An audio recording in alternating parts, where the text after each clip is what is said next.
হুম, রেখে দিব। রেখে দিব আমি।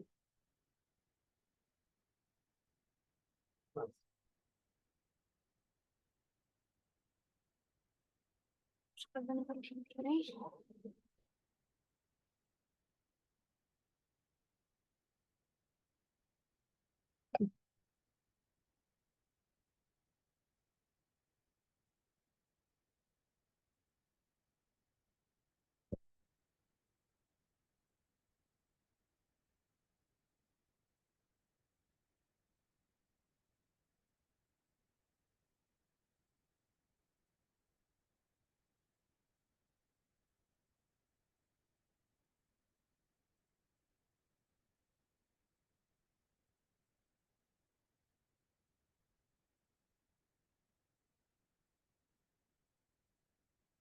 ওকে,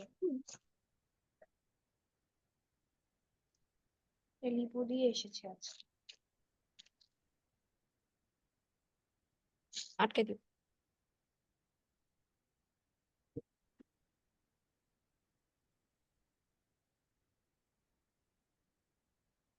ওপেন হও।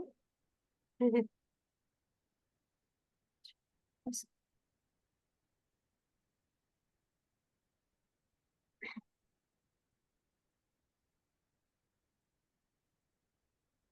আর দুজন আসছে তো না? তিনজন টোটাল। আচ্ছা, আমি শুরু করে দিই।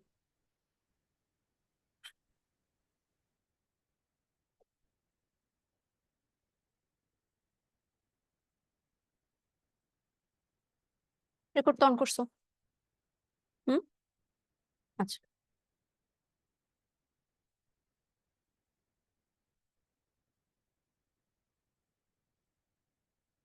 আচ্ছা, স্বাগতম সবাইকে আজকের হচ্ছে বাংলা 6 নাম্বার ক্লাসে। তো ঈদের পরে আজকে তোমাদের সাথে আমার প্রথম ক্লাস। আশা করি সবাই ভালো আছো, আর এ পর্যন্ত টুকটাক যা পড়াটরা হয়েছে এগুলাতে আশা করি তোমরা মানে ক্লিয়ার আছো আর কি। যেহেতু তোমাদের মান্থলি এক্সাম আজকে থেকে শুরু হয়েছে, তো মান্থলি এক্সাম পরীক্ষা কি দিতেছো তোমরা? দিতেছো বলে তো মনে হয় না শুরু করে কেউ আদৌ দিছো, অ্যাটেন্ড করছো? পরীক্ষা কিন্তু দেওয়া লাগবে। টেলি এক্সাম গুলা, মান্থলি এক্সাম গুলা আমি কিন্তু পোস্টে বলছি যে তোমাদের কিন্তু এই পরীক্ষাগুলার মার্ক সবগুলাই হচ্ছে অ্যাড হবে। তো তোমরা যদি একটা একটা পরীক্ষা, তাও ডেইলি এক্সাম গুলো তোমরা চাইলে পরে দিতে পারো, কিন্তু মান্থলি এক্সাম কিন্তু পরে দেওয়ার কোনো সুযোগ নেই। হুম। আজকে হচ্ছে তোমাদের এই ইতিহাস ও সামাজিক বিজ্ঞান পরীক্ষাটা, লিঙ্ক দেওয়া আছে, তোমরা সবাই একটু অবশ্যই রাত 12টার মধ্যে পরীক্ষাটা দিয়ে ফেলবা, ঠিক আছে? তো আজকে 6 নাম্বার ক্লাস। 6 নাম্বার ক্লাসটা আজকে আমরা দেখবো হচ্ছে তোমাদের যে তৃতীয় অধ্যায়টা আছে, এই তৃতীয় অধ্যায়ের হচ্ছে 2 নাম্বার পরিচ্ছেদ, যেটা বিবরণমূলক রচনা। এ পর্যন্ত আমরা যে চ্যাপ্টার গুলো পড়েছি, এর মধ্যে এই চ্যাপ্টারটা মোটামুটি একটু সহজ। সহজ বলতে একদম ছোট। আজকের ক্লাসের কন্টেন্ট খুব বেশি বড় হবে না, একদম ছোট একটা কন্টেন্ট। তো আশা করব তোমাদের আজকের ক্লাসটা মানে তোমরা বুঝতে পারবা, মোটামুটি বুঝানোর ট্রাই করেছি আমি। তাও যদি হচ্ছে তোমাদের কোনো সমস্যা থাকে তোমরা হচ্ছে একটু কমেন্টে জানাবা। হুম। যে কারো কোনো সমস্যা আছে কিনা। তো দেখি শুরুতে যে আজকের ক্লাসে আমরা কি কি পড়বো। শুরুতেই আমরা পড়বো এই চ্যাপ্টারটার নাম, যেটা বিবরণমূলক রচনা। তো এই বিবরণমূলক রচনা জিনিসটা আসলে কি? হুম। তো এই চ্যাপ্টারটা পড়তে গেলে বারবার তোমরা একটা টার্ম তোমাদের সামনে আসবে, যে দৃষ্টিভঙ্গি, লেখকের দৃষ্টিভঙ্গি পড়ে তোমার দৃষ্টিভঙ্গি কি। তো এই দৃষ্টিভঙ্গি জিনিসটা আসলে কি, এই জিনিসটা আমরা আজকে জানবো। এরপর জানবো যে বিবরণমূলক লেখা জিনিসটা আসলে এটা কিভাবে চেনা যায়, বা এটার বৈশিষ্ট্যটা কি, বা লেখার নিয়মটাই বা কি, বা কিভাবে হচ্ছে তুমি চাইলে বিবরণমূলক লেখা লিখতে পারো। এই ব্যাপারগুলো আজকে দেখবো। এরপর তোমাদের এই চ্যাপ্টারে আমাদের একটা হচ্ছে আহ ভ্রমণ কাহিনী দেওয়া আছে। তো শুরুতেই আমরা জানবো যে ভ্রমণ কাহিনী জিনিসটা কি। আর হচ্ছে এই যে ভ্রমণ কাহিনীটা দেওয়া আছে, বিলেতে 750 দিন, এই বিলেতে 750 দিন ভ্রমণ কাহিনীটা আমরা সংক্ষেপে একটু পড়বো, কি লেখা হয়েছে, লেখক কি বুঝাতে চেয়েছেন, এই ব্যাপারগুলো আমরা একটু জানবো। আর লাস্টে তোমাদের এই গল্পটা থেকে বা এই ভ্রমণ কাহিনী থেকে যে প্রশ্নগুলো দেওয়া আছে, এই প্রশ্নগুলোর উত্তর আমরা করার চেষ্টা করবো, ঠিক আছে? আচ্ছা, তো শুরু করি। শুরুতেই আমরা দেখব হচ্ছে যে বিবরণমূলক রচনা জিনিসটা কি। বিবরণ কথাটার মানে কি? আমরা ইংলিশে বলি না ডিটেইলস, কোনো কিছুর ডিটেইলস জানানো, তাই না? তো বিবরণমূলক রচনার ব্যাপারটাই হচ্ছে যে কোনো স্থান বা বস্তু হতে পারে, কোনো বিষয় হতে পারে, কোনো ঘটনা বা যে কোনো কিছুর একটা বিবরণ লেখা। দেখো এখানে একটা বই থেকেই তোমাদের এই সংজ্ঞাটা আমি দিয়েছি, যে স্থান, বস্তু, ব্যক্তি, প্রাণী, অনুভূতি, ঘটনা, ভ্রমণ, অতীত স্মৃতি, ছবি বা কোনো বিষয়ের বিবরণ দেওয়া হয় যে ধরনের রচনায়, সেই রচনাকেই বলা হয় হচ্ছে বিবরণমূলক রচনা। আর যেটার ইংলিশ টার্মটা হচ্ছে আমরা লিখি ন্যারেটিভ রাইটিং। ঠিক আছে? তো আমরা বিবরণটা যে দিব এই বিবরণমূলক রচনায়, এই বিবরণটা দেওয়ার আসলে উদ্দেশ্যটা কি, আমরা কেন দিব? আমরা তো এমনিতেও কত কিছু লিখি, কত কিছু বলি, তাই না? তো এই বিবরণমূলক রচনা লেখার উদ্দেশ্যটা মূলত এটাই, যে তুমি যখন এই লেখাটা লিখতেছো, এমন ভাবেই তোমার লেখাটা লিখতে হবে যে তোমার এই লেখাটা যারা পড়বে, মানে তোমার লেখার পাঠক যারা, তাদের সামনে তুমি ওই ঘটনা বা যদি কোনো বস্তু সম্পর্কে লিখো বা কোনো প্রাণী বা যে কোনো কিছু সম্পর্কে লিখো, তোমার লেখাটা পড়ে যেন তাদের সামনে ওই ব্যাপারটার একটা চিত্র ফুটে ওঠে। হুম তুমি ওই ব্যাপারটা নিয়ে আসলে কি ফিল করতেছো, তোমার ওইটা নিয়ে মনোভাবটা কি, এই জিনিসটা আসলে কেমন, এই সব কিছু যেন তোমার রচনার মধ্যে থাকে। আর অবশ্যই লেখার ভাষাটা তো আমি বরাবরই বলেছি যে আমরা এখন যত লেখার ব্যাপারগুলো পড়বো, এই সব কিছু আমরা জানবো হচ্ছে তোমার এই লেখার ভাষাগুলা অবশ্যই হইতে হবে হচ্ছে প্রমিত লিখিত রীতি, যেটা লিখিত লেখ্য প্রমিত রীতি। এই লেখ্য প্রমিত রীতিতে আমরা এই লেখাগুলো হচ্ছে আগায় নিয়ে যাব। তো দেখো এখানে আমি 3টা ছবি দিয়েছি। প্রথম ছবিটা কি? একটা সমুদ্র সৈকত, বোঝাই যেতেছে সমুদ্র সৈকত বলতে, বাংলাদেশের সমুদ্র সৈকত বলতে কি বোঝা যায়? কক্সবাজার, তাই না? দ্বিতীয় ছবিটা দেখো, দুইজন লোক এরকম মাস্ক পরা, সুটেড বুটেড এরকম স্যুট পরা, আর হচ্ছে গগলস পরা। তো সামনে আরেকজন মাস্ক পরা লোকের টেম্পারেচার নিচ্ছে। তো এই ছবিটা থেকে তোমরা কি বুঝতেছো? তোমাদের বোঝার কথা, খুবই রিসেন্ট আমাদের এই ঘটনাটা, একটা খুবই গুরুত্বপূর্ণ একটা ঘটনা চলে গেছে, যে করোনা ভাইরাসের যে মহামারীর সময়টা আমরা পার করে আসছি, এই সময়টাতে কিন্তু এই ঘটনাটা মানে খুবই অহরহ ছিল। যে কোনো অফিসে বা কোনো একটা প্রতিষ্ঠানে ঢোকার সময় বা কোনো একটা জায়গায় যাতায়াত করার সময় যেটা করা হতো, যে ওখানে যে মানুষজন যাচ্ছেন আসছেন, তাদের কিন্তু হচ্ছে শরীরের তাপমাত্রাটা চেক করে তারপর হচ্ছে ঢুকানো হতো। ঠিক আছে? তো শুরুতে আমরা এই 3টা ছবি আসলে কি সেটা একটু বলি। আর থার্ড ছবিটা যেটা দেখাই যাচ্ছে, রয়্যাল বেঙ্গল টাইগার। তো তোমাকে এই ছবি দিয়ে বা এই টপিক দিয়ে যখনই কেউ কিছু লিখতে বলবে বা তুমি কিছু লিখতে যাবা, যে এই ধরো এই ছবিতে দেখা যাচ্ছে কক্সবাজার। কক্সবাজার কি? ধরো হতে পারে যে তুমি কক্সবাজারে কখনো গেছো। বাংলাদেশের, বাংলাদেশে কি পৃথিবীর মধ্যে একটা বড় রকমের একটা সমুদ্র সৈকত, সবাই আসে, খুবই হচ্ছে ফেমাস একটা পর্যটন আহ, কেন্দ্র এটা, তাই না? এই জায়গায় আসে সবাই, বাংলাদেশের মোটামুটি কম বেশি সবাই যারা ঘোরাঘুরি করে একবারের জন্য হলেও কক্সবাজার যায়, তাই না? তো আশা করি তোমরাও গেছো। তো এমন হতে পারে যে তোমরা গেছো কখনো কক্সবাজার, কক্সবাজার গিয়ে তোমরা বিভিন্ন জায়গায় ঘুরেছো।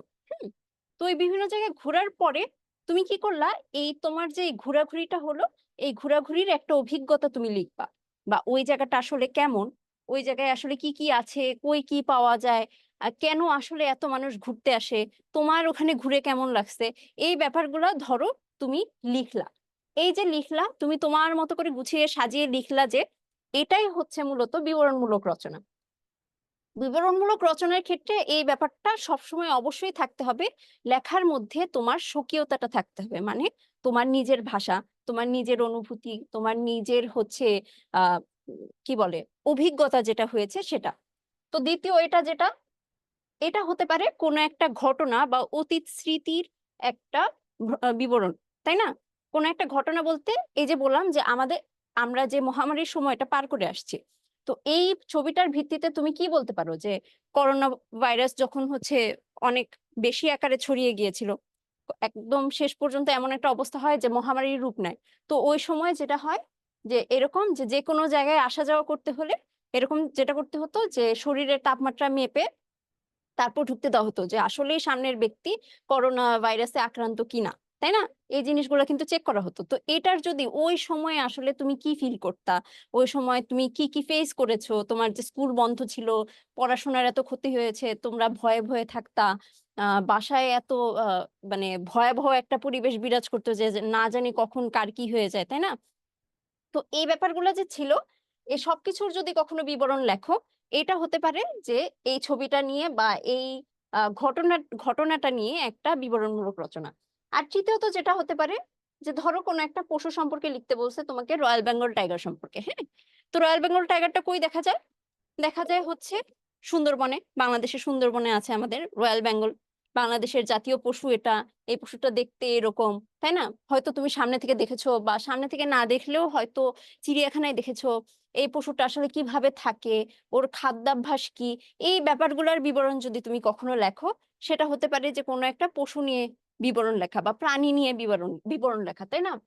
সেম ভাবে ধরো তুমি আহ এই যে বললাম কোনো একটা ঘটনা নিয়ে লিখলা বা অনুভূতি নিয়ে লিখলা, এই ব্যাপারগুলো নিয়ে যে লেখা, এগুলাই কিন্তু হচ্ছে আমাদের এই বিবরণমূলক রচনা, ঠিক আছে? এরপর দেখো যে বিবরণমূলক রচনার মধ্যে যে আমি বললাম যে দৃষ্টিভঙ্গির কথাটা আসবে। তুমি যখনই তোমার বিবরণমূলক রচনাগুলো লিখবা, তোমার মতো করে কোনো একটা লেখা লিখবা, এর মধ্যে তুমি যখন তোমার মতামত দিচ্ছ যে আসলে এই জিনিসটা এরকম, এই সময় আমি এই ব্যাপারটা ফিল করেছি, এখানে কিন্তু তোমার ওই দৃষ্টিভঙ্গির ব্যাপারটা চলে আসবে, তাই না? বারবার কিন্তু এখানে এই লেখকের দৃষ্টিভঙ্গির কথাটা আসছে। তো এই দৃষ্টিভঙ্গি ব্যাপারটা কি? দেখো, এখানে একটা সংজ্ঞা দেওয়া আছে যে একজন ব্যক্তি একটি বিষয়কে যেভাবে দেখছেন বা উপস্থাপন করছেন, সেটাই হচ্ছে তার দৃষ্টিভঙ্গি। দৃষ্টিভঙ্গি ওয়ার্ডটার মধ্যেই কিন্তু এর অর্থটা আসলে লুকায় আছে। দেখো, দৃষ্টি শব্দের অর্থ কি? দেখা, চোখ, চোখ দিয়ে দেখা সেটা। আর হচ্ছে ভঙ্গি, ভঙ্গি অর্থ হচ্ছে ভাব, মানে হচ্ছে কিভাবে দেখছেন এই ব্যাপারটা, তাই না? কোনো বিষয়কে বা কোনো একটা অবস্থাকে একজন মানুষ যেভাবে দেখছেন বা বর্ণনা করতেছেন, বা সেই জিনিসটাকে সে যেভাবে নিচ্ছেন নিজের মধ্যে, সেটাই হচ্ছে তার দৃষ্টিভঙ্গি। দেখো, এখানে একটা ছবি দেওয়া আছে। এই ছবিটা হচ্ছে তোমরা যারা মোটামুটি সোশ্যাল মিডিয়ায় আছো, ফেসবুকে অথবা ইনস্টাগ্রামে যারা আছো, টুকটাক দেখার কথা। এখানে কি আছে দেখো, দুইটা মানুষ সামনাসামনি দাঁড়ানো। তো তাদের সামনে মাটিতে একটা সংখ্যা রাখা বা আঁকা। তো একজনের দিক থেকে দেখা যাচ্ছে ওটা 6 এর মতো, আরেকজনের দিক থেকে দেখা যাচ্ছে ওটা 9 এর মতো।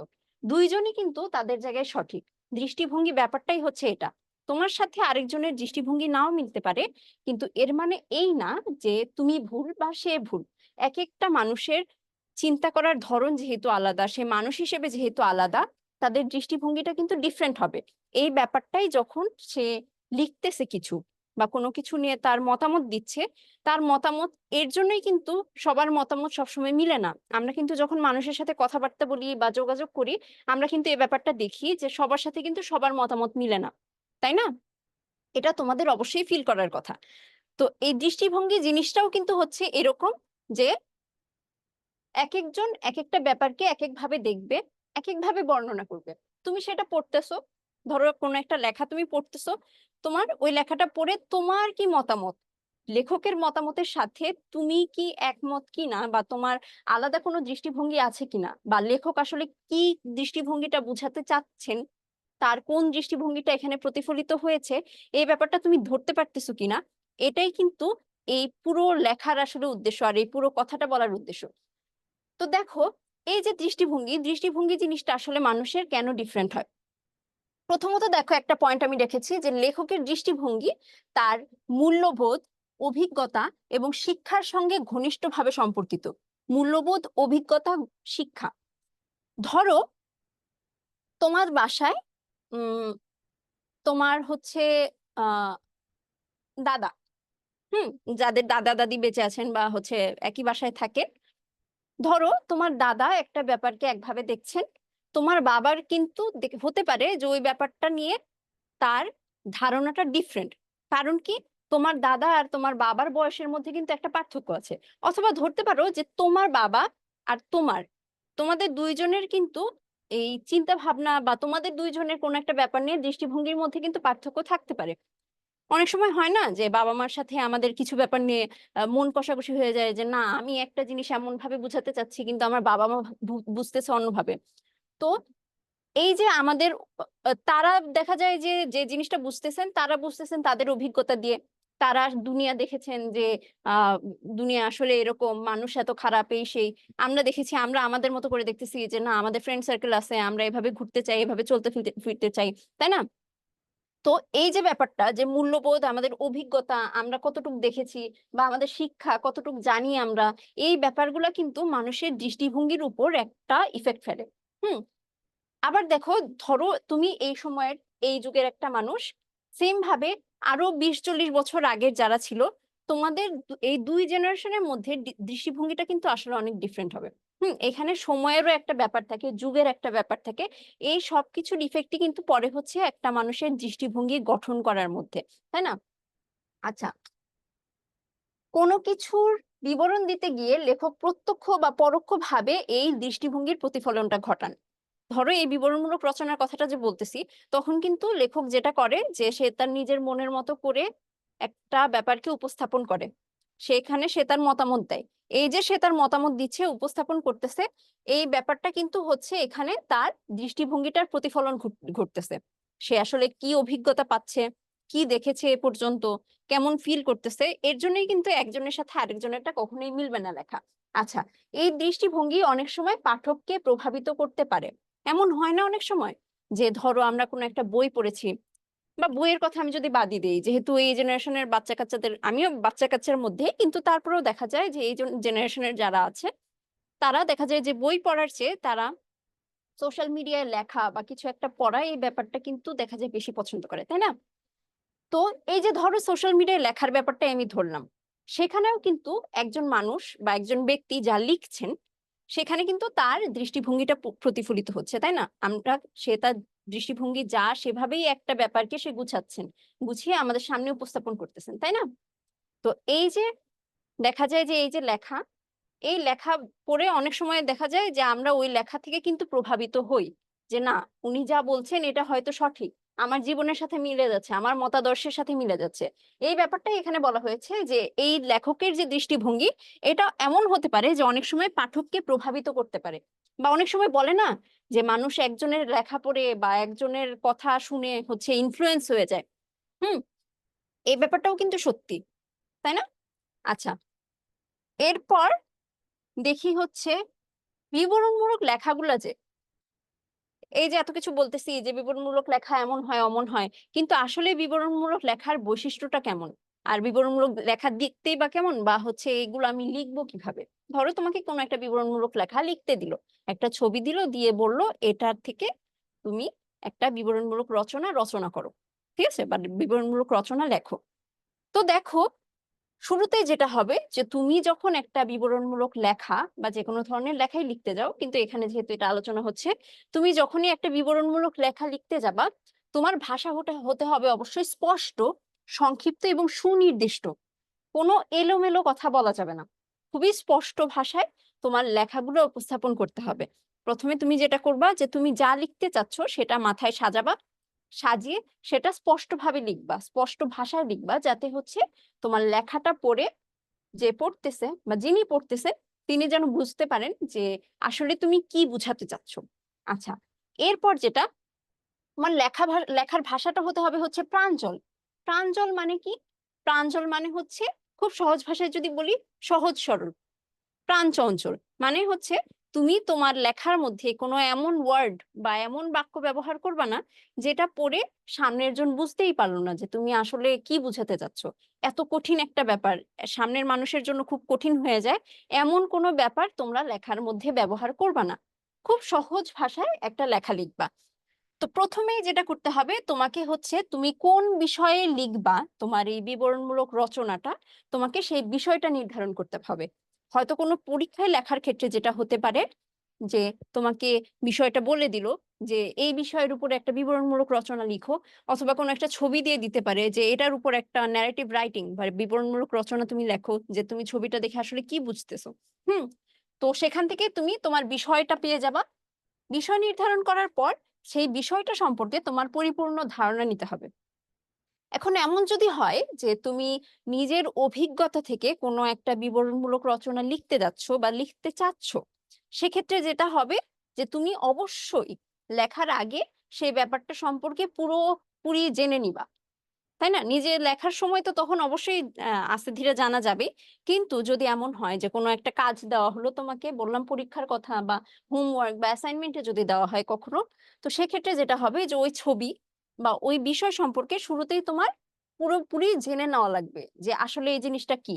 এই যে তোমাকে আমি শুরুতেই প্রথম স্লাইডে 3টা ছবি দিলাম, এই 3টা ছবি দিয়ে, ছবির মধ্যে কোনো একটা দিয়ে তোমাকে আমি যদি বলি যে এগুলো থেকে আমাকে একটা বিবরণমূলক রচনা লিখে দাও, এটা লেখার আগে কিন্তু তোমার অবশ্যই এই ব্যাপারটা সম্পর্কে জানতে হবে যে আসলে ওই সময় কি হয়েছিল বা এই জিনিসটা আসলে কেমন।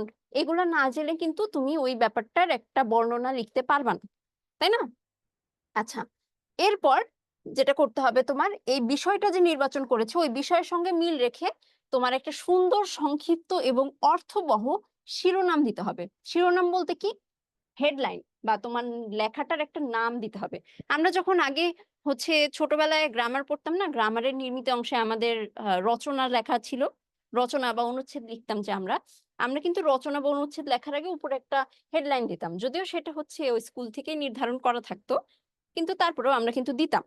তো সেম ভাবে আমরা যখন কোনো একটা বিবরণমূলক মূলক রচনা লিখবো, আমাদের শুরুতেই একটা খুবই অ্যাট্রাকটিভ বা মানুষকে পড়তে দেখা যাবে যে উৎসাহিত করে বা খুবই সুন্দর একটা শিরোনাম দিতে হবে। আর এই শিরোনামটা অবশ্যই হতে হবে অর্থবহ, মানে মন চাইলে একটা কিছু দিয়ে দিলাম এমন কিন্তু না। ঠিক আছে, এই যে তোমাদের এখানে একটা ভ্রমণ কাহিনী দেওয়া আছে যেটা বর্ণনামূলক রচনা, আগেই বলি। তো এটার এই যে বিলেতে 750 দিন, এই যে বিলেতে 750 দিন নামটা, এই নামটা কিভাবে আসছে? এই যে লেখক যিনি এই রচনাটার, উনি কি করেছেন যে বিলেতে গিয়ে 750 দিন থেকেছেন, সেই 750টা দিনের বর্ণনা ওখানে উনি দিয়েছেন যে ওনার এক্সপিরিয়েন্স কি ছিল, সেখান থেকেই কিন্তু এই নামটা এসেছে, তাই না? তো দেখো, তিনি যে এই নামটা দিয়েছেন এটা কিন্তু একটা খুবই অর্থবহ প্লাস সামঞ্জস্যপূর্ণ, লেখার সাথে সামঞ্জস্যপূর্ণ একটা নাম, তাই না? সেম ভাবে তোমরাও যদি কোনো রচনা লিখতে যাও বিবরণমূলক, সেক্ষেত্রে তোমাদেরও এরকম একটা সামঞ্জস্যপূর্ণ, অর্থবহ, সুন্দর, মানুষকে পড়তে অ্যাট্রাক্ট করে বা দেখেই মনে হয় যে না ভিতরে কি আছে একটু পড়ে দেখি, এরকম এরকম একটা নাম দিতে হবে। এরপর যেটা করতে হবে যে বিষয়টির কোন কোন দিক লেখার মধ্যে প্রাধান্য পাবে, মানে শুরুতেই তোমার মেইন লেখাটা লেখার আগে মাথায় অথবা অন্য কোনো একটা জায়গায় রাফ করতে হবে, রাফ করা যেটাকে বলে, বা মনে মনে একটা কল্পনায় সাজানো। হুম, তোমার এই লেখার ব্যাপারটা পুরোপুরি সাজাতে হবে শুরুতেই, যে তুমি কোন কোন বিষয়কে মাথায় রেখে বা কোন কোন বিষয়কে প্রায়োরিটি দিয়ে ওই লেখাটা আগাবা। ঠিক আছে, তারপরে এই ব্যাপারটা ঠিক করার পরে লেখাকে যৌক্তিকভাবে উপস্থাপনের জন্য নানাভাবে প্রশ্ন করে তার জবাব খুঁজতে হবে। প্রশ্নগুলো কি, কেন, কিভাবে, কোথায়, কখন, এই ধরনের হবে। মানে যে তুমি যখন লেখাটা লিখতেছো, ধরো তুমি তোমার মতো করে লেখাটা আগাচ্ছ, কিন্তু লেখার কোনো কুল কিনারা পাচ্ছ না। কারণ আসলে দেখো, কথা বলতে গেলে বা লেখা লিখতে গেলে কিন্তু আসলেই অনেক কিছু লেখা যায়, তাই না? লেখার কথার ইউলের কিন্তু কোনো শেষ হতে পারে না, এক্সপিরিয়েন্সের কোনো শেষ হতে পারে না, মনের ভাবের কোনো শেষ হতে পারে না। তুমি অনেক কিছুই ফিল করতে পারো, অনেক কিছুই বলতে পারো, কিন্তু একটা লেখার কিছু ক্রাইটেরিয়া থাকে, বৈশিষ্ট্য থাকে। তুমি যখন লেখাটা উপস্থাপন করতেছো, একটা লেখার মধ্যে কিছু জিনিস অবশ্যই থাকে। যখন কেউ একটা বিষয়ের কোনো বিবরণমূলক রচনা পড়তেছে, তো তার মাথায় কিছু কমন প্রশ্ন আসবে। প্রথম কমন প্রশ্ন হতে পারে যে এই রচনাটা আসলে কি নিয়ে একটা রচনা। এখানে ধরো কোন একটা ঘটনা নিয়ে আমি একটা রচনা লিখতেছি বিবরণমূলক, তো এটা কোন ঘটনা নিয়ে রচনা, এটা কখন হয়েছিল, কি হয়েছিল আসলে এই ঘটনায়, ওই সময় আসলে কি হয়েছিল, কারা ছিল এই জায়গায়, এই ধরনের কিছু প্রশ্ন কিন্তু পাঠকের মাথায় আসবে, তাই না? তো এই ব্যাপারটা লেখককে কিন্তু মাথায় রাখতে হবে যে আমার পাঠকের এই মাথায় আসা এই প্রশ্নগুলোর জবাব কিন্তু লেখার মধ্যেই দিয়ে দিতে হবে, যাতে পাঠক ওই লেখাটা পড়ে তারা সন্তুষ্ট থাকে, তারা তৃপ্ত হয়। লেখকের লেখার উদ্দেশ্যটা আসলে কি? তাদের কিন্তু লেখার উদ্দেশ্যটা এটাই যে পাঠকের মনের যত প্রশ্ন আছে বা মনের যে এই জানার তৃষ্ণাটা, এটা মেটানো, তাই না? তো এটা করার জন্য, এর জন্য যেটা করতে হবে যে লেখার মধ্যে এই ব্যাপারগুলো ক্ল্যারিফাই করতে হবে, পরিষ্কার করতে হবে যে এই প্রশ্নগুলা যে কি, কেন, কোথায়, কিভাবে কি হয়েছিল এই ঘটনাটার বা এই পশু বা এই বস্তুটার বা এই স্থানটার। তো এই সবকিছু কিন্তু তোমার লেখার মধ্যে অবশ্যই রাখতে হবে। ঠিক আছে, মানে যেভাবে ইচ্ছা সেভাবে তুমি কিন্তু চাইলেও লিখতে পারবে না, কিছু ব্যাপার রেখে তারপর তোমার সাজাতে হবে। আচ্ছা, লেখায় অবশ্যই ধারাবাহিকতাটা বজায় রাখতে হবে। দেখো, তুমি যখন একটা লেখা লিখতেছো, তুমি কিন্তু মানে ইচ্ছা করলে চাইলেই একটা জিনিস শুরুতে একটা জিনিস শেষে আন্দাজে লিখতেই পারো, তাই না? কিন্তু তোমার যখন লেখাটা কেউ একজন পড়বে, তার কিন্তু এরকম এলোমেলো একটা লেখা নিয়ে খুবই মানে দেখা যাবে যে পড়তে বসে হয়তো তার খুব বিরক্ত লাগবে। তো একজন লেখক যখন লিখতেছেন যে এরকম একটা বড় একটা লেখা লিখবেন, তো তার লেখাটা পড়ে যদি পাঠকের বিরক্তই লাগে, তো এই লেখাটার সার্থকতা আসলে কোথায়? সার্থকতা কিন্তু একেবারেই রইলো না। তো তোমার অবশ্যই এই ব্যাপারটা বুঝতে হবে যে এই লেখার মধ্যে কোন বিষয়গুলো আগে আনতে হবে, কোন বিষয়গুলো পরে দিতে হবে। এর জন্যই কিন্তু আমি শুরুতেই বলেছি যে তোমার এই লেখায় কোন কোন দিক দিক প্রাধান্য পাবে, এই ব্যাপারগুলো তোমার এর জন্যই শুরু থেকেই সাজাতে হবে।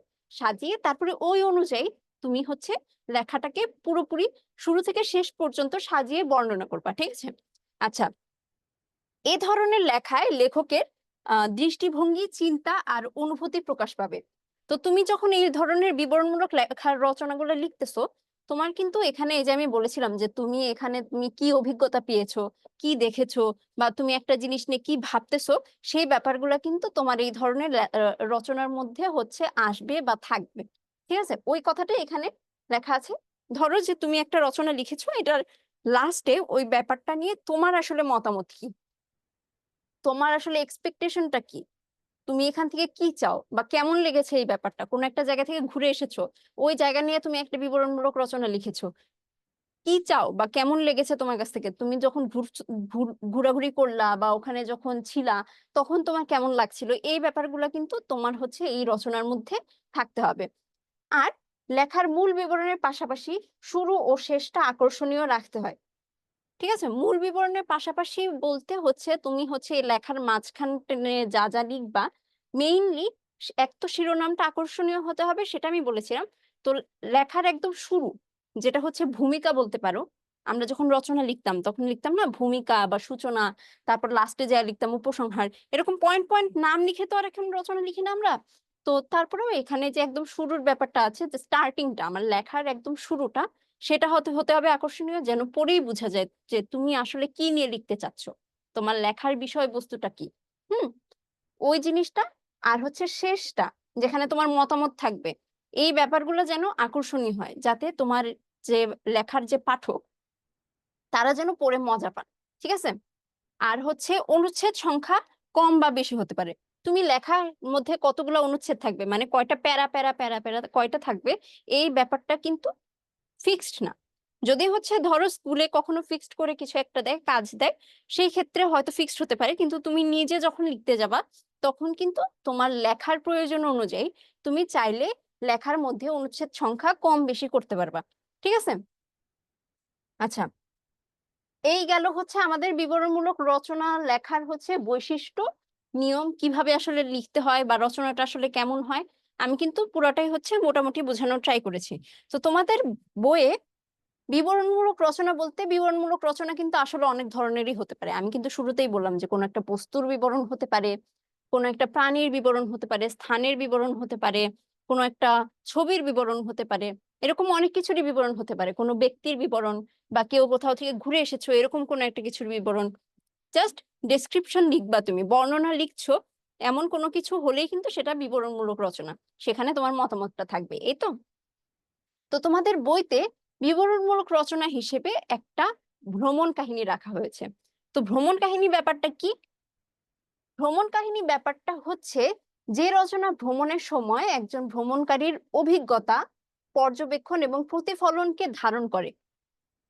ধরো, এই যে আমি বললাম যে ধরো তুমি কক্সবাজার গেছো, বা তুমি অন্য কোনো একটা জায়গায় গেছো, বান্দরবান গেছো, সাজেক গেছো, বা যে কোনো একটা জায়গায় গেছো।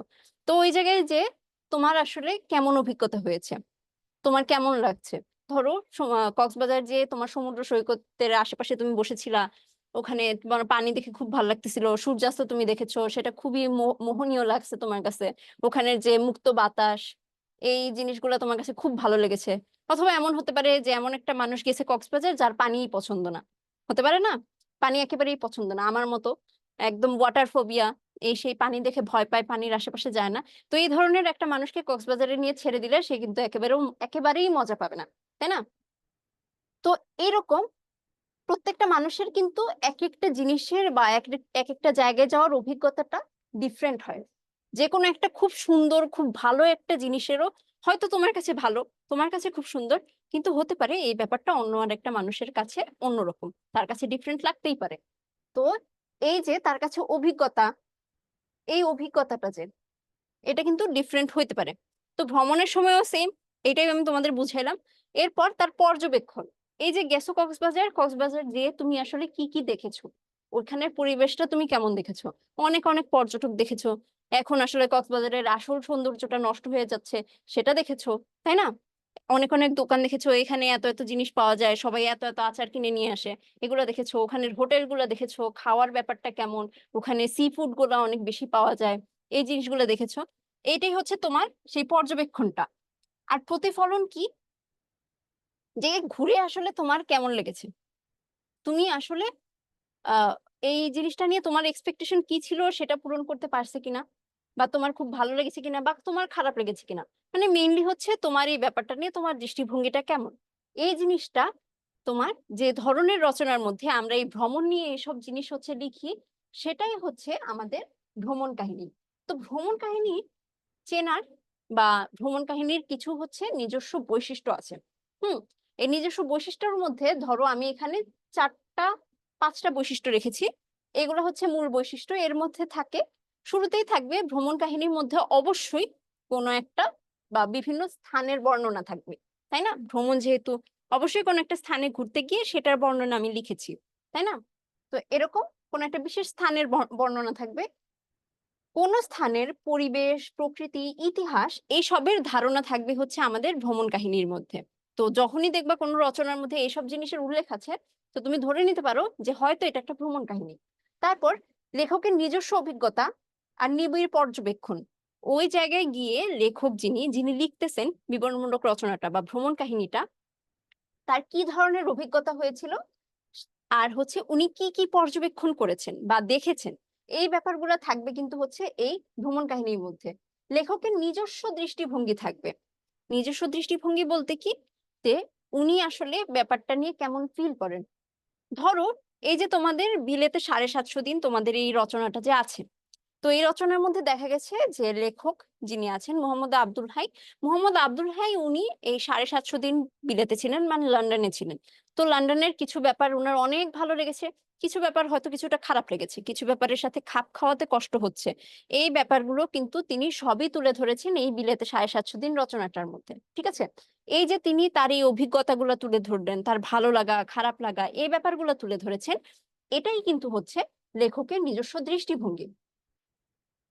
এরপর কিছু কিছু ভ্রমণ কাহিনীর ক্ষেত্রে অবশ্যই এমন হতে পারে যে চরিত্র আর সংলাপ থাকতে পারে। চরিত্র কি, ক্যারেক্টার, কিছু একের অধিক মানুষ, মানে যিনি ভ্রমণ করেছে তিনি ছাড়াও, মানে যিনি লিখছেন তিনি ছাড়াও আরো মানুষের উল্লেখ থাকতে পারে। তো একাধিক মানুষ যদি থাকে তাদের মধ্যে অবশ্যই কিছু কথা হতে পারে, কথোপকথন হতে পারে। তো কথোপকথন হলে সেক্ষেত্রে কিন্তু কিছু সংলাপ, মানে হচ্ছে আমরা ইংলিশে যেটাকে বলি ডায়ালগ, তো এই ধরনের কিছু ডায়ালগও কিন্তু থাকতে পারে ভ্রমণ কাহিনীতে, ঠিক আছে? তো আমরা এখানে এই যে বিলেতে 750 দিন গল্পটার বা ভ্রমণ কাহিনীটার যে অংশটুকু পড়বো এর মধ্যে কোনো ডায়লগ নাই, তো তোমাদের কোনো চিন্তা করার দরকার নেই, খুবই ছোট্ট একটা অংশ রাখা হয়েছে তোমাদের এই পাঠ্যতে, ঠিক আছে? আচ্ছা, এই পর্যন্ত কি তোমরা বুঝছো কিনা বা হচ্ছে কোনো সমস্যা আছে কিনা একটু জানাও তো। নেট কি ঝামেলা করতেছে? হুম।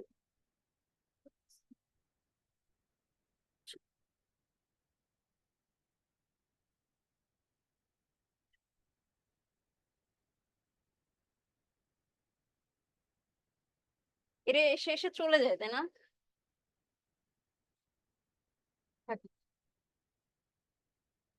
আচ্ছা, যে আসো, তোমার কি হচ্ছে, তোমার এই পর্যন্ত বুঝতে কোনো সমস্যা হয়েছে? স্পেশালি দৃষ্টিভঙ্গির ব্যাপারটা, এটা কিন্তু খুবই হচ্ছে জটিল একটা বিষয়, কিন্তু আমি চেষ্টা করেছি একটু সহজ ভাবে বোঝানোর।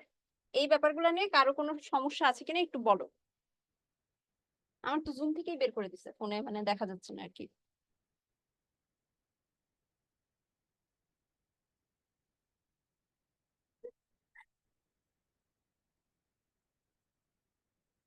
আচ্ছা ঠিক আছে, আগেই তাহলে। এরপর আমরা যেটা দেখবো, তোমাদের বইয়ের পড়ার মধ্যে চলে যাব সোজা, ঠিক আছে? বইয়ের পড়ার মধ্যে বলতে তোমাদের এই যে ভ্রমণ কাহিনীটা আছে বিলেতে 750 দিন, তো এই বিলেতে 750 দিন গল্পটা লেখক আসলে কিভাবে লিখেছেন, হুম, সেখানে লেখকের আসলে কোন কোন দৃষ্টিভঙ্গি প্রতিফলিত হয়েছে, তিনি কেমন ফিল করেছেন, এই ব্যাপারগুলো আমরা একটু এখন বুঝার চেষ্টা করব। উফ, একেবারেই বের হয়ে গেছে ইয়া থেকে। এমন হলে আমি দেখবো কেমনে?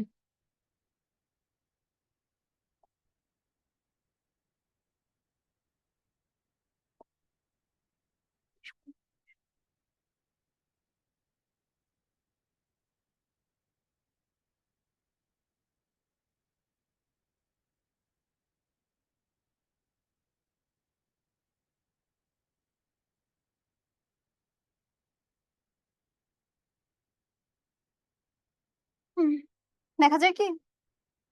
দেখো তো একটু। হুম, দেখা যায়। আচ্ছা, এটা কোনো কথা?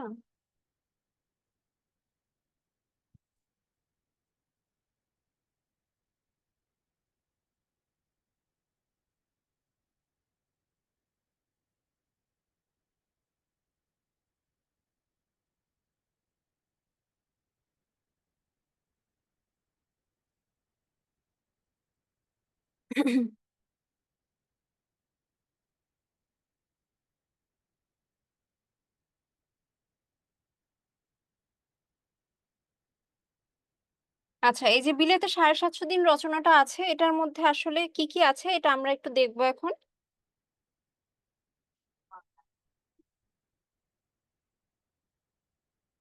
আমি আমরা দেখি, দেখা লাগবে না।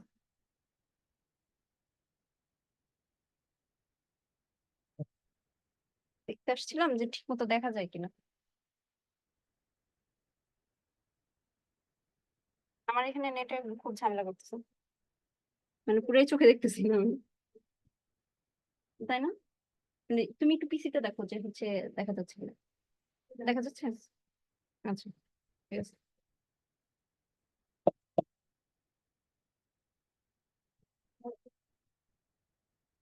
বাড়াই দিলে হচ্ছে ঝলসায় যায়। আর একটু কমাবো? আর একটু কমায় দেখি।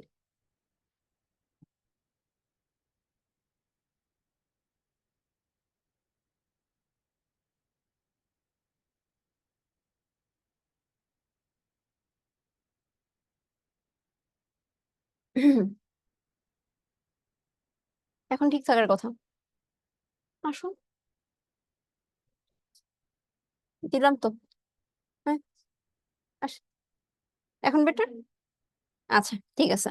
তো এই যে বিলেতে 750 দিন রচনাটা তোমাদের, বিলেতে 750 দিন রচনাটার লেখক কে? লেখক হচ্ছেন মোহাম্মদ আব্দুল হাই। মোহাম্মদ আব্দুল হাই ব্যক্তিটা যিনি, উনি কিন্তু একজন সাহিত্যিকের চেয়ে বেশি একজন ভাষা বিজ্ঞানী হিসেবে পরিচিত। তোমাদের এখানে হচ্ছে মোহাম্মদ আব্দুল হাইয়ের একটা বিখ্যাত বইয়ের নাম দেওয়া আছে, ধ্বনি বিজ্ঞান এবং বাংলা ধ্বনি তত্ত্ব। হুম, ধ্বনি বিজ্ঞান আর বাংলা ধ্বনি তত্ত্ব, এই বইটা কিন্তু এই তোমার এই যে বললাম উনি একজন ভাষা বিজ্ঞানী, তো বাংলা ভাষা বিজ্ঞানে এটা কিন্তু খুবই গুরুত্বপূর্ণ একটা বই। তো উনার যে এই লেখাটা আছে ভ্রমণ কাহিনী, বিলেতে 750 দিন, এই বিলেতে 750 দিন লেখাটা কিন্তু ওনার হচ্ছে একটা বড় গ্রন্থ, বড় ভ্রমণ কাহিনী, 750 দিনের পুরো গ্রন্থ একটা। ওটার নামও বিলেতে 750 দিন, সেটারই একটা ছোট অংশ তোমাদের হচ্ছে এখানে তুলে দেওয়া হয়েছে। এটা মূলত সম্ভবত প্রথম যে অনুচ্ছেদটা গ্রন্থটা, সেটার হচ্ছে 4 নাম্বার অংশ খুব সম্ভবত। আচ্ছা, তো এখানে তোমাদের যেটা করতে বলা হয়েছে যে এখানে এই লেখকের ওই সময়ের ভ্রমণ অভিজ্ঞতার বিবরণটা এই জায়গায় আছে। আর এই লেখার মধ্যে আসলে লেখকের কি দৃষ্টিভঙ্গিটা প্রতিফলিত হয়েছে বা কি দৃষ্টিভঙ্গিটা দেখা যাচ্ছে, সেটা কিন্তু তোমাদের এখান থেকে বুঝতে বলা হয়েছে বা খুঁজতে বলা হয়েছে। আচ্ছা, এই যে আমি বারবার বলতেছি তোমাদের হচ্ছে এইরকম একটা ভ্রমণ কাহিনীর কথা, বাংলা ভাষায় লেখা প্রথম ভ্রমণ কাহিনী আসলে কোনটা ছিল, এটা কি তোমরা জানো? ভ্রমণ কাহিনী, আমাদের এই বাংলা ভাষায় ভ্রমণ কাহিনী ব্যাপারটা কিন্তু আসলে খুবই নতুন একটা কনসেপ্ট। আমরা আমরা রিসেন্টলি আমরা কিন্তু অনেক হচ্ছে এরকম ট্রাভেল ব্লগ দেখি, তাই না? লেখালেখির আমাদের অভ্যাস যেহেতু মরে গেছে অলমোস্ট, পড়ার অভ্যাসও মরে গেছে, তো সবাই ভিডিও দেখতে খুব ভালো লাগে সবার, তাই না? এই যে সবাই এমন এমন অমুক অমুক জায়গায় যাচ্ছে, এরকম ট্রাভেল ব্লগ করতেছে, এই ব্যাপারগুলো কিন্তু আমরা খুব দেখি। তো ওই জিনিসটারই কিন্তু লিখিত রূপটা হচ্ছে আমাদের ভ্রমণ কাহিনীটা। তো বাংলা ভাষায় লেখা প্রথম ভ্রমণ কাহিনীর নাম ছিল হচ্ছে পালামৌ। ঠিক আছে?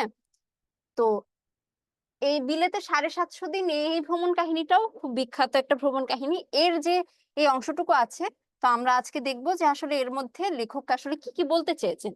তো শুরুতেই দেখো উনি শুরুটা কি দিয়ে শুরু করেছেন যে প্রায় 7 মাস হলো উনি এখানে আসছেন, মানে হচ্ছে লন্ডনে গিয়েছেন। বিলেতে বলতে এখানে বোঝানো হয়েছে হচ্ছে লন্ডনের কথা।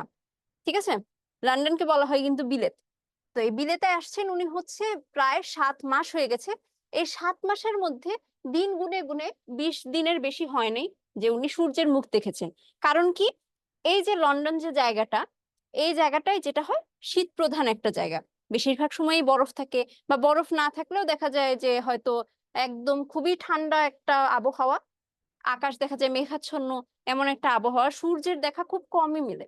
তো আমরা যেমন হচ্ছে এরকম একটা নাতিশীতোষ্ণ দেশের মানুষ, যে জায়গায় আমরা সূর্যের চেহারা দেখেই বড় হই, এই খুব গরমে এই ঠান্ডা, এই বৃষ্টি হচ্ছে, এই সেই এত ঋতু বৈচিত্র্য, এরকম একটা মানুষ যে যখন এরকম হচ্ছে শীত প্রধান একটা দেশে যায় পড়ে, সে কিন্তু খুবই বেখাপ্পা একটা অবস্থায় পড়ে যায়, তাই না? তো এই কথাটাই, এই ব্যাপারটাই উনি শুরুতে বোঝানোর চেষ্টা করেছেন, যে এই যে দেখো যে 20টা দিনও হয় নাই হয়তো, যে 7 মাসের মধ্যে সে সূর্যের চেহারা দেখেছে, এরকম 20টা দিনও হয় নাই। সকালবেলায় যদিও সূর্য ওঠে, কিছুক্ষণ যেতে না যেতেই বাতাসের বেগ প্রবল হয়, ঠান্ডার প্রকোপ বাড়তে থাকে। তারপর কি হয়, আকাশে টুকরো টুকরো মেঘ ভেসে বেড়াতে বেড়াতে জমাট বাঁধে, আকাশ আঁধার হয়ে আসে, ধোঁয়ায় কুয়াশায় আর মেঘের অন্ধকারে সারা লন্ডন দিনের বেলায় ধোঁয়াটে অন্ধকার হয়ে থাকে। এটাই কিন্তু আমি বুঝলাম যে শীত প্রধান একটা দেশ, যদি বরফ নাও থাকে তখন যেটা হয় যে পুরাপুরি আকাশটা একদম অন্ধকার হয়ে থাকে, সূর্য থাকেই না, সূর্যের আলো দেখা যায়ই না বলা চলে। এই আমরা যেমন হচ্ছে, আমি যে পরিষ্কার সূর্যের দেশের লেকে, এই যে লোক, এই যে বললাম যে আমরা নাতিশীতোষ্ণ দেশের মানুষ, সূর্যের চেহারা দেখেই বড় হয়েছি, এরকম একটা মানুষ সে কি হয়েছে, সকালে সূর্য উঠে সারাদিন প্রখর তাপ, প্রখর কিরণ ছড়িয়ে সন্ধ্যাবেলায় পশ্চিম দিগন্তে অস্ত যায়। পশ্চিম দিগন্ত বলতে, দিগন্ত শব্দটার অর্থ হচ্ছে দৃষ্টিসীমার শেষ, বা কোন একটা জায়গার শেষ যেটা বোঝায়। ধরো কোনো একটা ফাঁকা জায়গা তুমি দেখতেছো, তো একটা ফাঁকা জায়গা ওটা দেখার সময় যত দূর পর্যন্ত তোমার চোখ যায়, একদম শেষ বিন্দুতে যে কিন্তু মনে হয় যে একটা জায়গায় তোমার আকাশ আর মাটি একত্র হয়ে গেছে, তাই না? তো এই জায়গাটাকেই বলা হয় কিন্তু হচ্ছে দিগন্ত।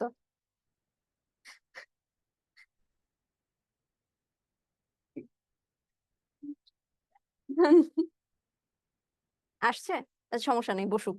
তো এই দিগন্ত দেখা যায় যে এরকম যেটা হয়, যে আমাদের মতো পরিষ্কার সূর্যের দেশের একটা মানুষ, সে সকালবেলায় এই জায়গায় হচ্ছে সূর্য উঠে, আর বিকাল বেলায় সারাদিন হচ্ছে সূর্যটা আলো দিয়ে, এই সন্ধ্যাবেলায় বা সন্ধ্যার দিকে পশ্চিম দিগন্তে যায় হচ্ছে সূর্যটা অস্ত যায়।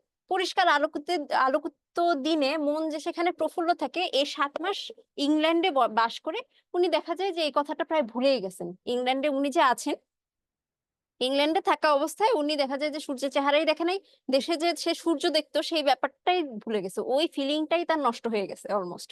তো এই ব্যাপারটাই কিন্তু উনি এখানে বুঝিয়েছেন, যে এই শীতের ব্যাপারটা বা আলোর ব্যাপারটা উনি ওখানে মিস করতেছেন। আলো অনেক পছন্দ তার, কিন্তু ওখানে ওই আলো ব্যাপারটা সে পাচ্ছে না। তারপর এই মেঘ, এই ধোঁয়া, এই বৃষ্টি, এই বাতাস, এই কনকনে হাড় ভেদ করা শীত, সবই এদেশের মানুষের গা সওয়া হয়ে গেছে। তাই দিনের বেলাকার গোড়ার দিকে হঠাৎ এরা যখন সূর্যের মুখ দেখে, স্নিগ্ধ রোদে চারদিকে যখন ঝলমল করে ওঠে, তখন এদের চোখ মুখে আনন্দের জ্যোতি উপচে পড়ে। এর কারণ কি, দেখো, এই যে সব সময় হচ্ছে এখানে এরকম কি বলে, অন্ধকার হয়ে থাকে, তাই না? অন্ধকার হয়ে থাকে, আলো থাকে না বললেই চলে, সূর্যের মুখ এরা দেখে নেয় বললেই চলে। তো যখন এরকম ঠান্ডার মধ্যে, অস্বস্তিকর একটা আবহাওয়ার মধ্যে এরা থাকতে থাকতে মোটামুটি এরা হচ্ছে ওই যে তোমার মেরু অঞ্চলে যেমন আহ সাদা ভাল্লুক যেরকম অভিযোজন হয়ে গেছে, তাদের এখন ওই ওয়েদারেই সে থাকতে থাকতে অভ্যস্ত। তো এরকম শীত প্রধান দেশের মানুষগুলো হয়তো এরকম থাকতে থাকতে তাদের গায়ে এই ঠান্ডাটা বা এই আবহাওয়াটা সয়ে গেছে। তো তখন যখন দেখা যায় হুট করে তারা সূর্যের মুখ দেখে বা সূর্য উঠে হুট করে, তো তখন তাদের চোখ মুখ হচ্ছে খুশিতে, তারা অনেক খুশি হয়ে যায়। কিন্তু আমাদের ক্ষেত্রে কিন্তু তা না, তাই না? আমরা কিন্তু নর্মালি রোদ দেখতে, আরে রোদ তো উঠেই প্রত্যেকদিন, সূর্য তো উঠেই প্রত্যেকদিন, কিন্তু লন্ডনের ওই মানুষগুলা বা যারা শীতপ্রধান দেশের মানুষ, তাদের ক্ষেত্রে আর আমাদের ক্ষেত্রে এই ব্যাপারটা কিন্তু ডিফারেন্ট। তারা কিন্তু এই ব্যাপারটা পায় না বললেই চলে। এর জন্যই তাদেরকে কাছে দেখা যায় যে এরকম হুট করে সূর্য ওঠাটা খুবই ইউনিক একটা ব্যাপার বা খুশির একটা ব্যাপার হয়ে যায়। তো তখন যেটা হয় যে পরিচিত পরিচিতদের কথা আহ, কথা তো হয়ই, নিজেরা নিজেরা বলতে থাকে যে বাহ আজকের ওয়েদারটা খুব সুন্দর। তো দেখা যায় যে ওই সময় খুশি মনে তারা যেটা করে যে অপরিচিত মানুষকেও তারা পথে চলতে চলতে মনের আনন্দ ভাগ করে নেওয়ার জন্য একজন আরেকজনকে ডেকে বলে কেমন দিনটা সুন্দর না, হাউ লাভলি, তাই না? এরকম করে তারা হচ্ছে যেটা করে যে একজন আরেকজনের সাথে ভাব বিনিময় করে। এরকম জাস্ট একটা সূর্যের দেখা পেয়ে অল্পতেই তারা খুশি হয়ে যায়। তার অনুগামী কি সহগামী তার আনন্দ ভাগ করে ভোগ করবার জন্য ঠিক তেমনি ভাষায় সাড়া দেয়, মানে সামনে যে থাকে সেম ভাবেই সেও সাড়া দেয় যে হ্যাঁ আসলেই লাভলি ওয়েদার। কিন্তু আলাপ এদেশে বেশি জমে না, ওয়েদারই এদের আলাপের পুঁজি, সুতরাং পুঁজি ফুরালেই চুপ করে যায়। মানে দেখা যায় যে এরা হচ্ছে ধরো পরিচিত বা অপরিচিত মানুষের মধ্যে এরকম যে একটু জিজ্ঞেস করলো যে ওয়েদার কেমন এই সেই, এতটুকুই কিন্তু শেষ। তারা যে বসে বসে খোশ গল্প করবে এমন কিন্তু না। এই জায়গায়ও কিন্তু তিনি একটা ডিফারেন্স দেখিয়েছেন যে এই দেশের বাংলাদেশের মানুষ বা তিনি যে দেশ থেকে আসছেন এই দেশের মানুষ আর হচ্ছে এই লন্ডনের মানুষের মধ্যে কিন্তু এই জায়গায়ও একটা ডিফারেন্স আছে। আচ্ছা, এরা যেমন চুপ করে থাকতে আপনার মধ্যে ডুব মেরে থাকতে ভালোবাসে, তেমনি সামান্য কিছু অবলম্বন পেলে প্রাণ খুলে হাসতেও জানে। এই যে বললাম দেখো, এই অল্প একটু সূর্য ওঠার ব্যাপার, এটা কিন্তু খুব বড় কিছু এমনটা না। তো এরকমই ছোট ছোট কিছু একটা হলে তারা দেখা যায় খুব অল্পতেই খুশি হয়ে যেতে পারে, বা খুব অল্পতেই তারা হচ্ছে মন খুলে হাসার যে ব্যাপারটা সেটা হাসতে পারে। যে হাসতে জানে দেখা যায় সে বাঁচতেও জানে। হাসির লহরীতে সব ধুয়ে মুছে যায়। ইংরেজের জাতীয় চরিত্র বড্ড পাক খাওয়া। পাক খাওয়া মানে কি? পেঁচানো। খুবই বলে না পেটের মধ্যে জিলাপির প্যাচ, মাথার মধ্যে জিলাপির প্যাচ। এরকম হচ্ছে ইংরেজদের যে জাতীয়তাটা। এই যে দেখো আমরা হচ্ছে ভারতবর্ষ যে, আমরা যে এত বছর ইংরেজদের শাসনের আন্ডারে ছিলাম, কাদের শাসনের আন্ডারে ছিলাম আসলে? ইংল্যান্ডের আন্ডারে ছিলাম না? British east India company. কোত্থেকে কারা এরা? ইংল্যান্ড না? তো এদের কথাটাই কিন্তু লেখক এখানে রেফারেন্স হিসেবে নিয়ে আসছেন যে এদের বুদ্ধি কিন্তু আসলেই পাক খাওয়া। এরা হচ্ছে কি বলেছেন যে কূটবুদ্ধির জন্য এদের নাম রয়েছে। কারণ কি দেখা যায় যে অন্য দেশকে কিভাবে দমিয়ে রাখতে হয় এই ব্যাপারগুলো তাদের খুব ভালো জানা ছিল, বা বিভিন্ন দেশ তারা আয়ত্তে নিতে ওই সময় ভালোবাসতো। এমনও ছিল যে পৃথিবীর অলমোস্ট সব দেশই, অনেক অনেক অনেক দেশ এই ইংল্যান্ডের রাজত্বের আন্ডারে ছিল। তারা অনেক দেশকে কিন্তু এরকম শাসন করেছে। তো এর জন্যই বলেছে কূটবুদ্ধির জন্য। কূটবুদ্ধি মানে কি? ডিপ্লোমেসির কথাটা এখানে আসবে। এই ব্যাপারটা হচ্ছে যে রাজনৈতিক যে বুদ্ধিটা, নিজের দেশের ব্যাপারে যে রাজনৈতিক বুদ্ধিটা, যে দেশের সীমানাটা কিভাবে বাড়ানো যেতে পারে, ক্ষমতা কিভাবে বাড়ানো যেতে পারে, ক্ষমতা কিভাবে ধরে রাখতে হবে, কিভাবে ক্ষমতা প্রতিষ্ঠা করতে হবে, এই ব্যাপারগুলা যে, এই ব্যাপারগুলাকেই কিন্তু বলে হচ্ছে ডিপ্লোমেসি বা কূটনীতি। বা এখানে কূটবুদ্ধি বলতে কুবুদ্ধি, খারাপ বুদ্ধি সেটা বুঝায় নাই। এই কূটনীতি বা এই যে এই জিনিসটা বুঝালাম, এটাকেই কিন্তু বুঝিয়েছে। আর ডিপ্লোমেসির জোরে এরা এতকাল ধরে দুনিয়াতে প্রভুত্ব করে এলো, কিন্তু এখানে এসে দেখছি ইংরেজ বড় হচ্ছে কষ্ট সহিষ্ণু জাত। কষ্ট সহিষ্ণু মানে কি? যারা কষ্ট সহ্য করতে পারে। ইংরেজদের মধ্যে কষ্ট সহ্য করারও একটা ক্ষমতা আছে। চারদিকে সাগরের মধ্যে অবস্থিত ইংল্যান্ড একটি দ্বীপ বিশেষ, মানে কি চারদিকে পানি, আর ইংল্যান্ডটা হচ্ছে মাঝখানে একটা, ওই চারদিকে পানির মধ্যে একটা হচ্ছে শুকনা স্থান এরকম আর কি। জায়গায় জায়গায় পাহাড়ের মতো উঁচু উঁচু, আর তারপরে সমতল ভূমির মতো হচ্ছে নিচু।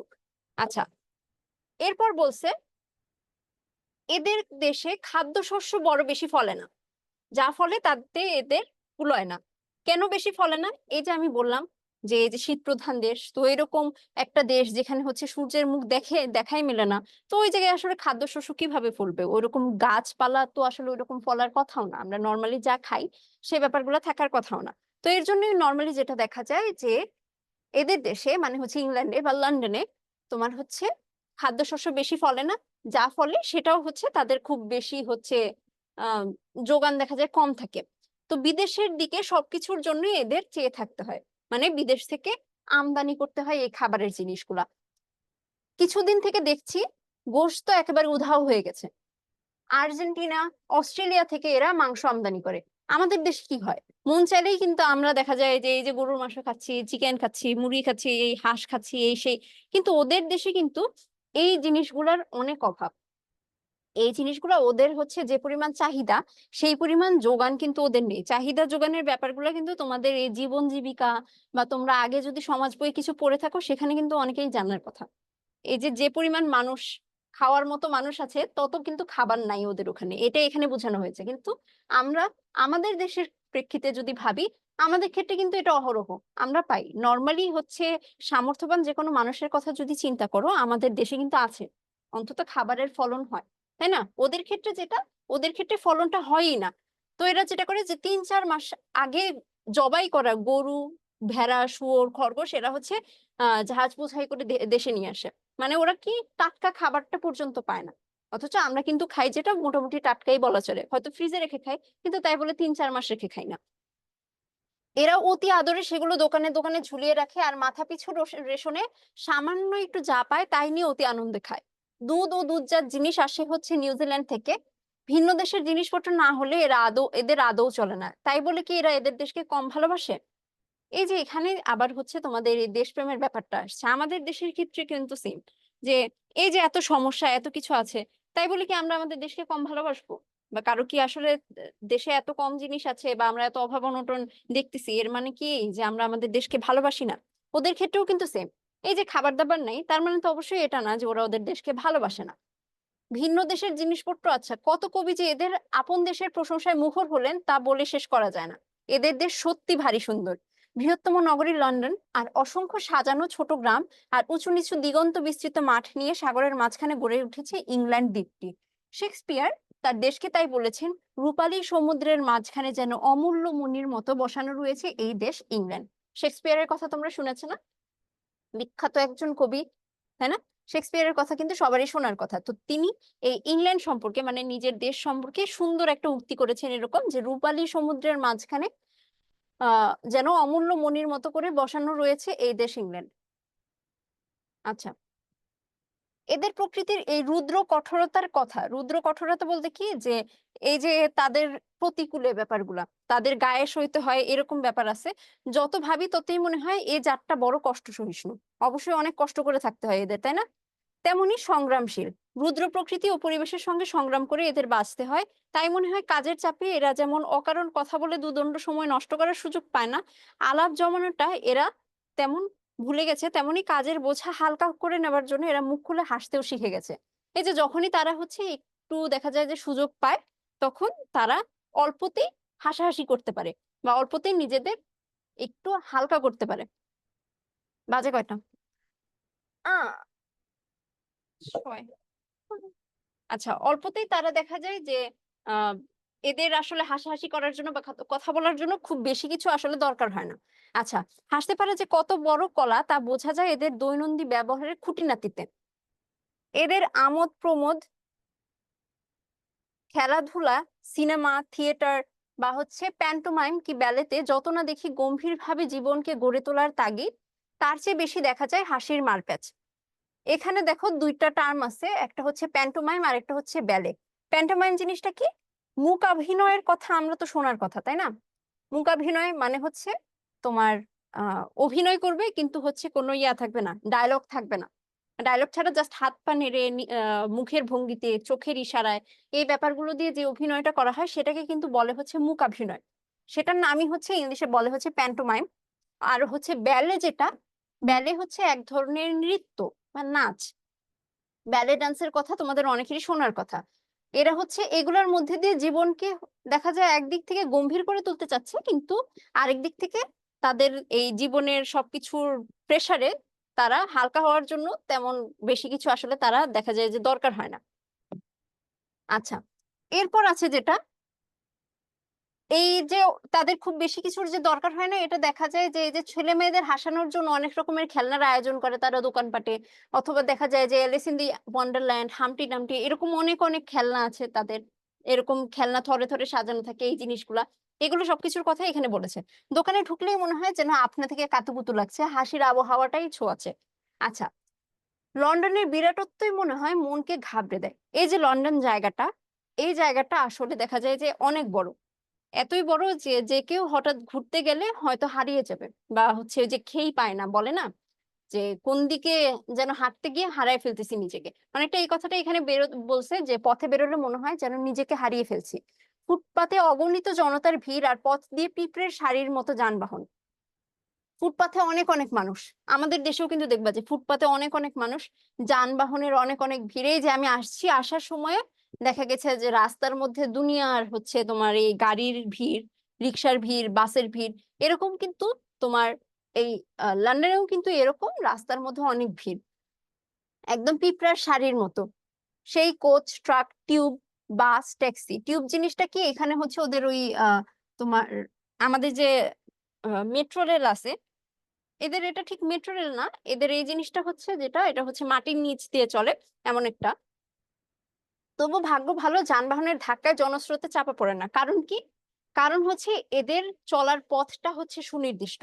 আমাদের দেশের মানুষগুলোর মতো না। আমাদের দেশে কিছু মানুষ আছে ভদ্র, কিন্তু বেশিরভাগ ক্ষেত্রেই দেখবা যে এরা যেটা করবে যে ওভারটেক করতে চাইবে।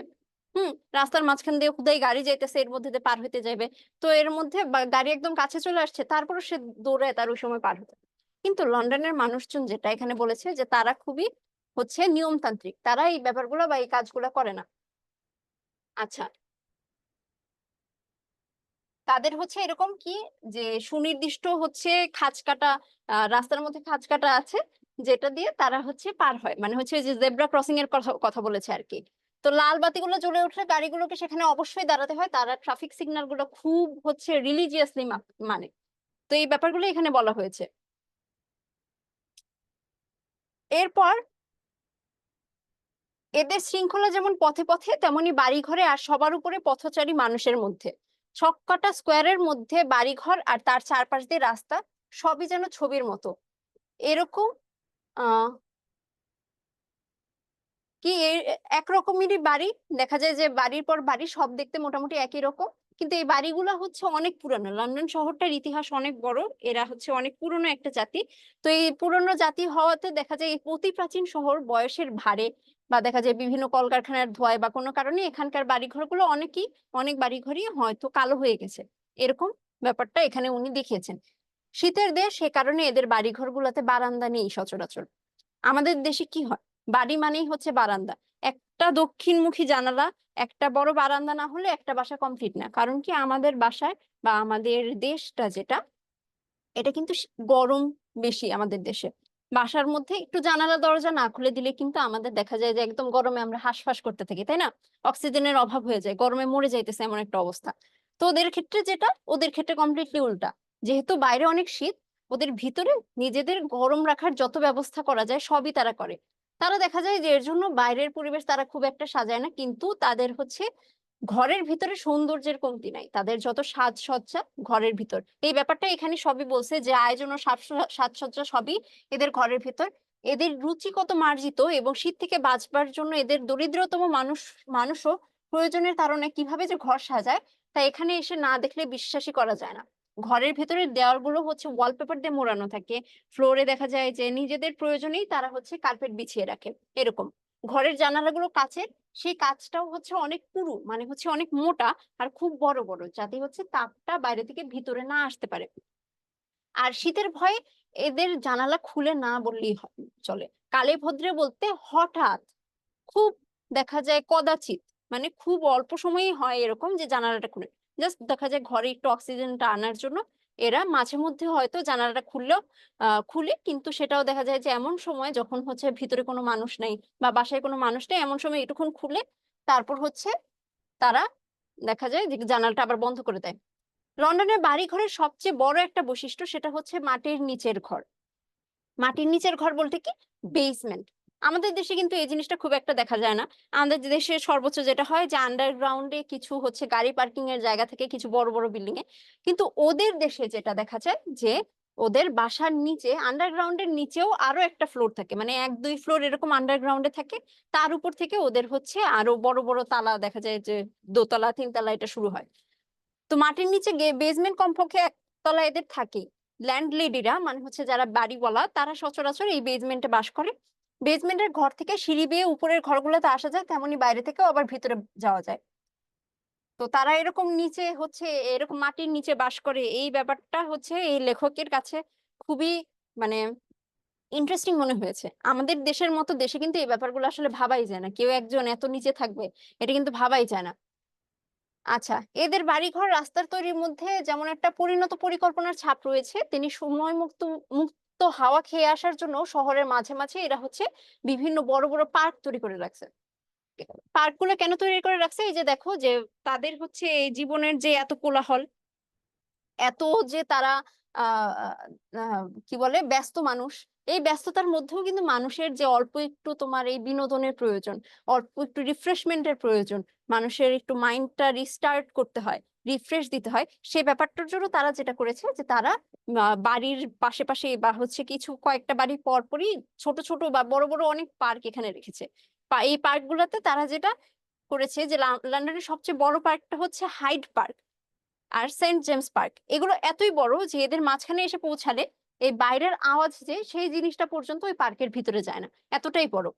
আর এই পার্কের ভিতরের যে, যেহেতু বললাম যে লন্ডনের মানুষজন এরা হচ্ছে অনেক নিয়মতান্ত্রিক, নিয়ম মেনে চলে, তো এরা দেখা যায় যে পার্কের ভিতরে এরা যায় হচ্ছে ইয়া করে না, ওই ঘাসের উপর দিয়ে যে পালানো, ফুল টুল ছিঁড়বে নষ্ট করবে এই কাজটা তারা করে না।